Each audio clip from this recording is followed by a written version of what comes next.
up, guys? It's Casey Zogelman, aka the Fourth Sanderson Sister, coming at you with another Hocus Pocus 2 news report.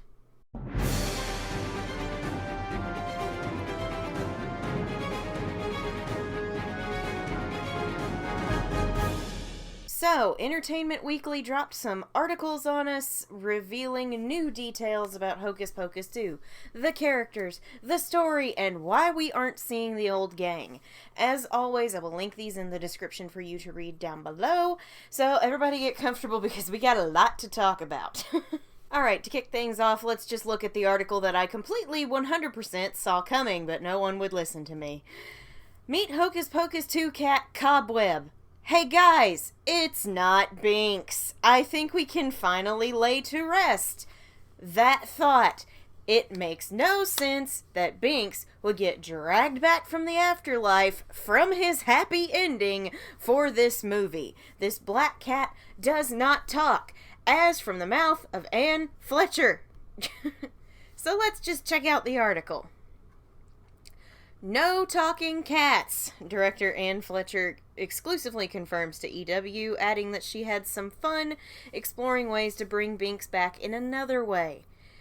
If, like Emily's ghost wandering a Salem cemetery, you've spent approximately 300 years searching for Thackeray Binks in the Hocus Pocus 2 trailer, of course, keep looking!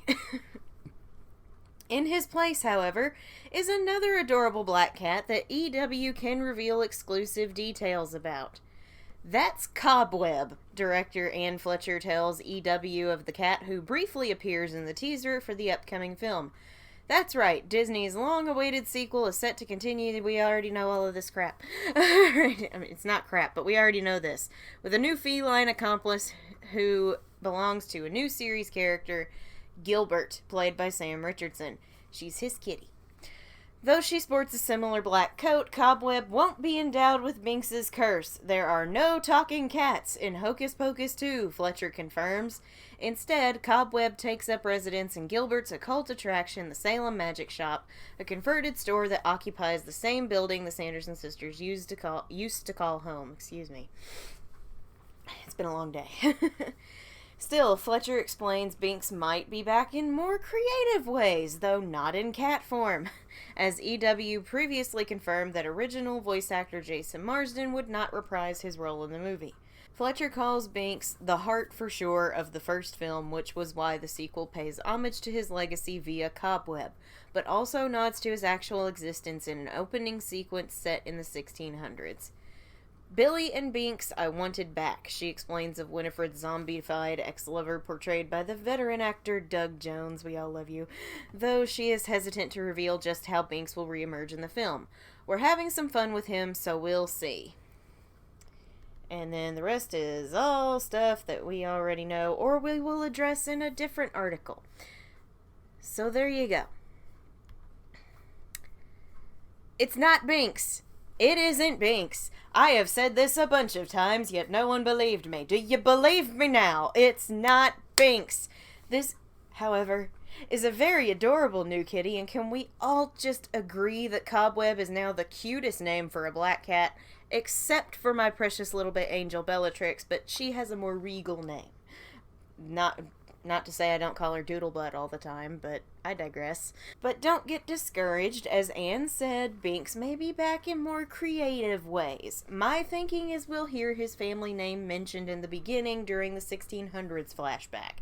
That said, let's move on to the next portion as it also talks about returning characters. So, we have 100% confirmation that neither Max nor Allison are in this movie. We've all speculated that maybe they've been Spider-Manning us and they'd show up regardless of reports saying otherwise, kind of like Tobey Maguire and Andrew Garfield. Now we can confidently say they aren't coming back. I'm sad, you're sad, but I'm a little less sad after hearing what Anne Fletcher had to say. Director Anne Fletcher exclusively reveals to EW why Max and Allison do not appear in Disney's upcoming sequel, Hocus Pocus 2. Neither the Black Flame Candle nor a spell from Winifred Sanderson's beloved spell book can resurrect a pair of Hocus Pocus OGs for Disney's upcoming sequel to the 1993 Halloween classic. EW can exclusively, I told you it's been a long day, reveal that actors Omri Katz and Vanessa Shaw, who previously played Salem teens Max and Allison in the first film, will not return to be tormented by the Sanderson sisters. Sequel director Ann Fletcher tells EW that they tried to weave the teens back into the story, but that it was difficult, even in a cameo capacity, which she feels might have been a distraction from the new movie's plot. We wanted to weave in all of the people that the fans loved, and when you sat back with all the ingredients and story, you're like, how do we make this work? Fletcher explains, it was very difficult to try to have them be a part of it, because we did talk about it, painstakingly. You're trying to stay on track with story, even if they came in as a cameo. People would say they could be in the background, and I'm like, really? You're going to put the leads of the first movie in the background and be satisfied? You're not going to be satisfied. You're going to be angry. More on that in a minute.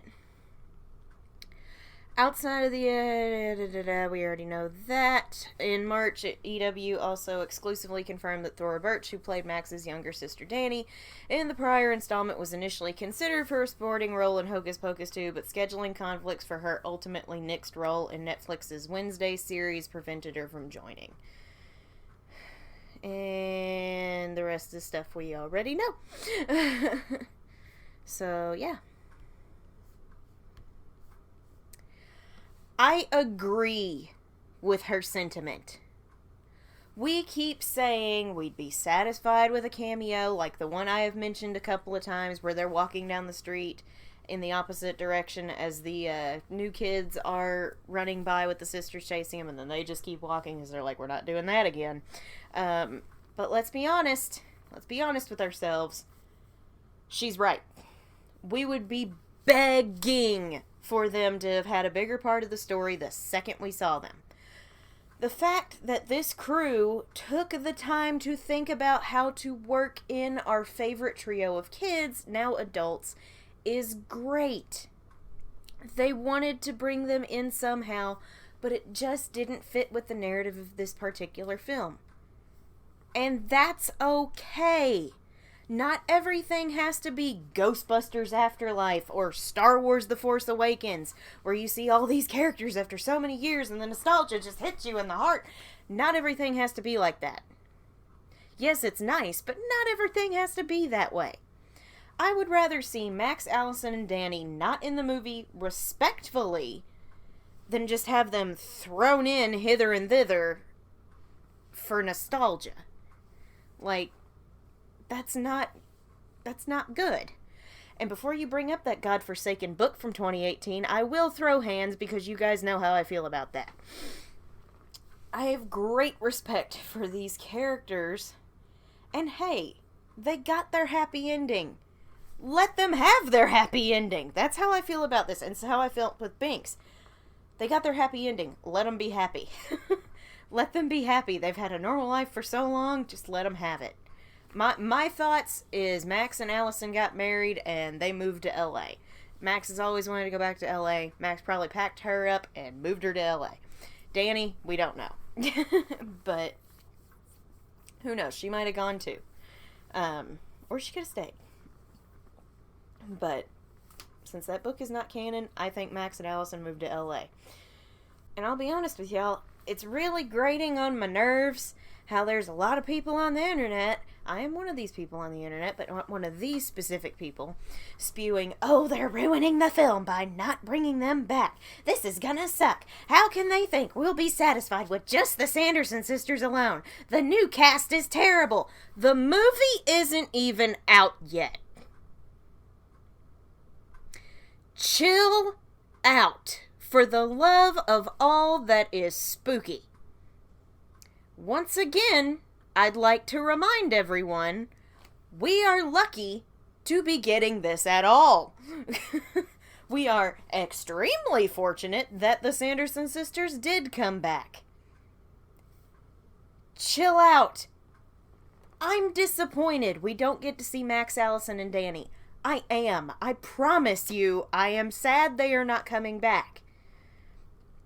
But I'm also open-minded enough to give this new cast of characters a chance, even though, yeah, I don't think they're probably going to measure up to our OG3.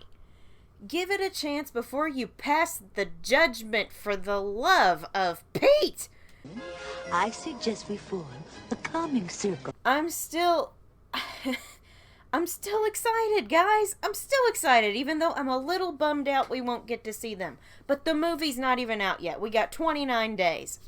Rant over. Now, for somebody we know is returning, Billy had his own little part in this series of articles, which, of course, ended up getting my theory brain working again. But first, I would just like to say, I was right. Billy and Gilbert are going to be buddy cops, and I'm here for it. I knew those two had to be teaming up, and it just makes my heart happy. Actor Doug Jones and Ann Fletcher exclusively tell EW that Billy is still a good zombie and even has a bromance with Sam Richardson through the Disney sequel. Only in the world of Hocus Pocus can the full foggy silhouette of a zombie set against the ghoulish backdrop of Salem on Halloween night, which editing Casey will be popping up somewhere in this screen, conjure warm, fuzzy feelings. It says warm, cozy, I just said fuzzy, same thing, of adoration instead of ice-cold chills of terror. It does something to your soul. It's so surreal. It's so mind-blowing. Hocus Pocus 2 director Ann Fletcher exclusively tells EW of seeing actor Doug Jones step back into the role of Billy Butcherson, the undead lover boy who returns from the grave to battle the resurrected Sanderson sisters for the first time in 29 years. These people really need to put some commas in here. Whew!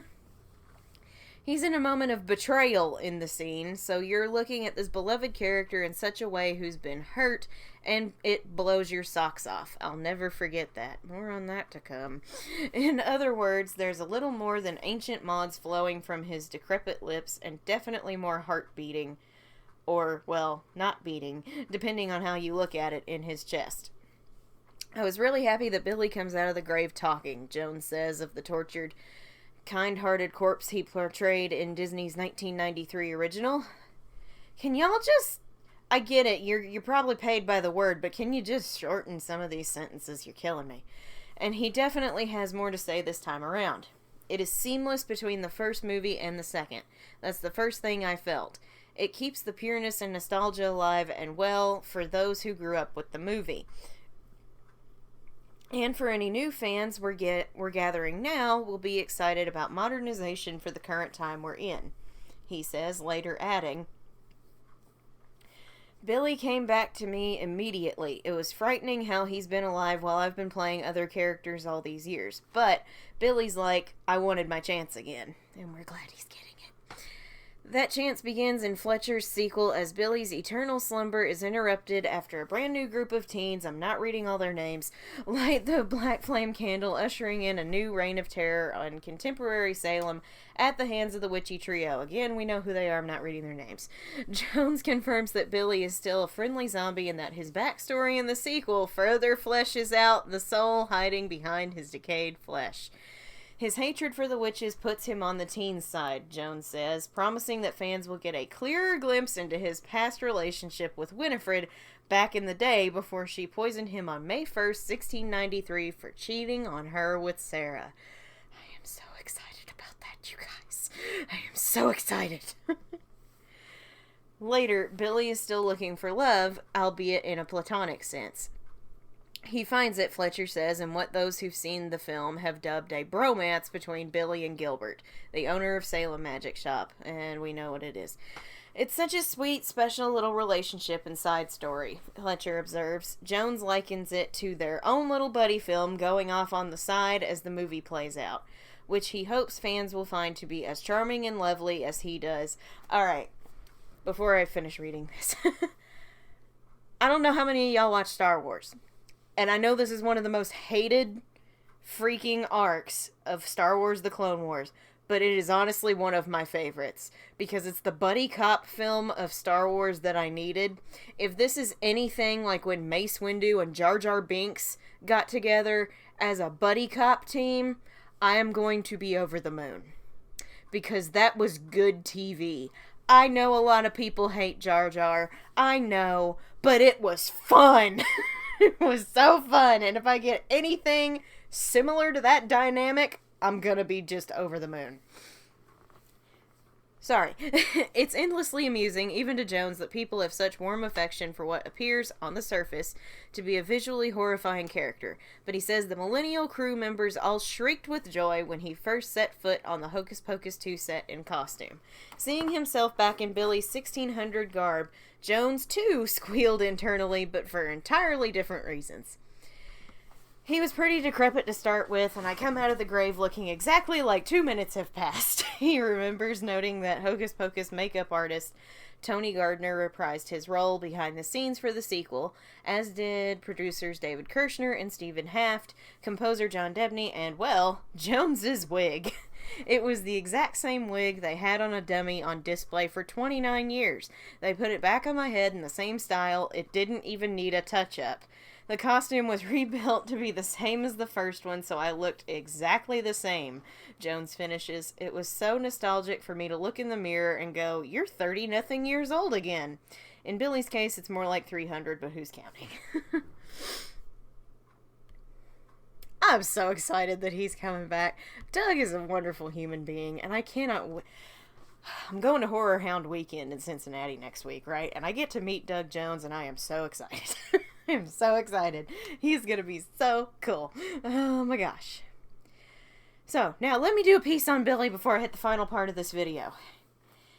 In this image, which is probably back up here somewhere, thanks to editing Casey, Billy is standing in a moment of betrayal.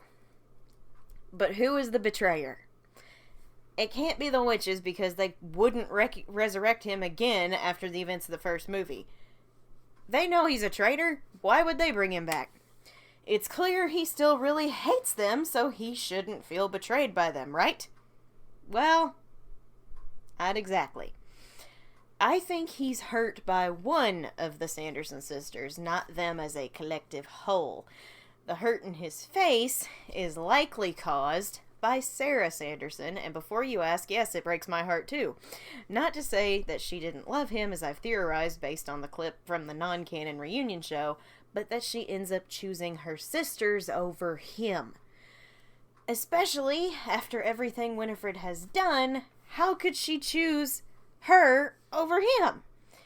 The thought of that is what probably pushes him onto the teen's side for good as Winifred continues to run Sarah's life. Why would he want anything to do with that?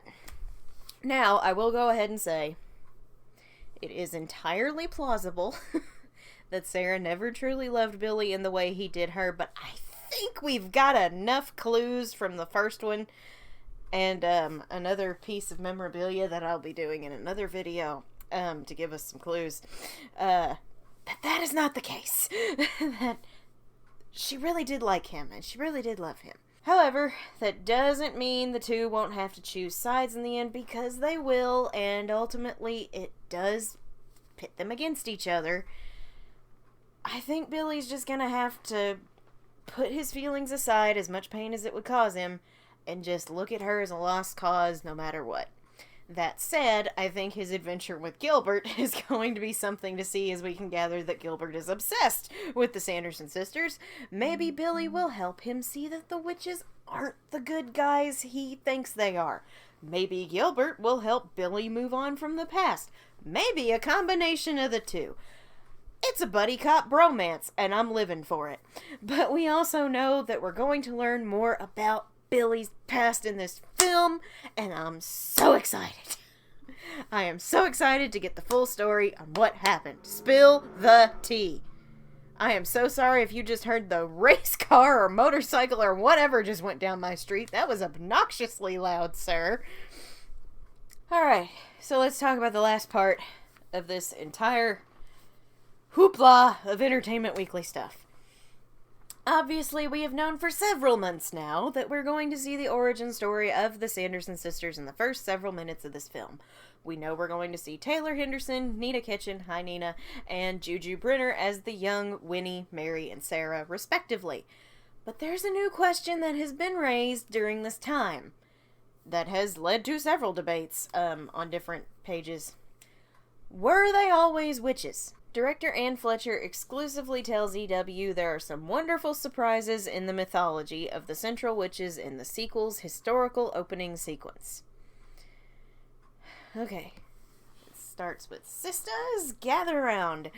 Hocus Pocus 2 will tell a campfire tale of how the Sanderson sisters rose to witchy prominence in its opening sequence. Director Ann Fletcher exclusively tells EW that the film begins with a flashback to 1600s New England, where child actors Taylor Henderson, Juju Brenner, and Nina Kitchen will portray younger versions of Winifred, Sarah, and Mary. Is there an echo in here? With a young Billy Butcherson, also making an appearance years before becoming Winifred's adult lover. So we're going to see baby Billy too, and I did not see that coming. And I'm alright with that. The opening sequence of the movie, we get some history of our witches and Billy. We get a little kiss, pardon the pun, of the Billy aspect of it, and the world that they lived in and what happened to the witches. I always missed that in the first one. Like, why are the witches the way that they are? It says, what are they? I'm pretty sure that was a typo. Fletcher says, I did have that question and the script came and I loved the opening 1600s. I pushed that a little bit more because I really wanted to point at, ever so slightly, the idea that the 1600s and the now are the same. She's not wrong. There's no difference. I just want to poke at the irony of it, but in the joy of the film, you get to see the young version of them and have a great time and understand the what and why of what happened to them. She promises some wonderful mythology, some wonderful surprises in the mythology, I can read, of the trio, confirming that they're not witches in the beginning, but that their origin story intertwines with that of the new threesome of the modern-day teens. I will get to that in a minute. Who resurrect the Sanderson sisters in contemporary Salem. Now this is referring to the new trio. We give each girl not only the same color in the vein of our witches, Becca being Winnie, Izzy being Mary, and Cassie being Sarah, but their hairstyles in a way are similar. It's a modern day twist on it, Fletcher finishes. It's the intention of playing into that. At the end of the day, the movie is about sisterhood, it's about sticking together through thick and thin, and being there for one another. Come on, scroll. There we go. And then it just talks about stuff that we already know. That's it. Okay. And I was like, the last two paragraphs are everything we know so far. So no, they weren't always witches, but again, let's look at the theme of 16th birthdays. Winnie looks like she could be 16 in the still we have seen of the young sisters. Perhaps when they come of age, they get their powers like Becca likely will. Or, and I'm just spitballing here, the Enchantress, when they sign over their souls, and she gives them power. Or a combination of the two. How about that? They trade their souls for early power development. Or, and this is the craziest one I've thought of yet, this trade ages them up to their adult selves when they have magic. That's why they keep trying to get younger, because they are still children at heart and want to go back to that. I don't know. It's just a thought. I'm just excited to see their origin story, but I really hope they're like Becca in the fact that they develop powers when they hit 16. Like the Sabrina the Teenage Witch thing. Anne even said that their story mirrors the three new girls, so it would make sense that the legend of the 16th birthday would intertwine. We're going to find out exactly what happened to them to make them the way they are, and honestly, I cannot wait. I cannot wait.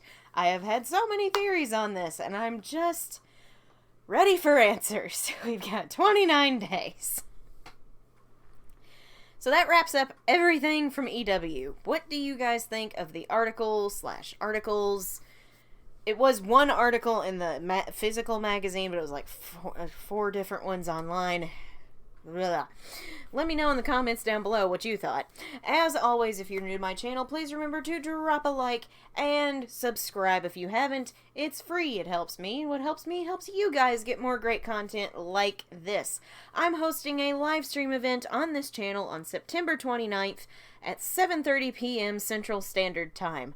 We will be doing a watch-along of Hocus Pocus, the first one. If I've ever mistakenly said Hocus Pocus 2, I am very sorry. It's the first one, the night before Hocus Pocus 2 comes out. I'll do a running commentary, answer your questions, and we'll just have a great time chilling in the chat watching our favorite movie together. The chat will be live, so all of you get to participate too.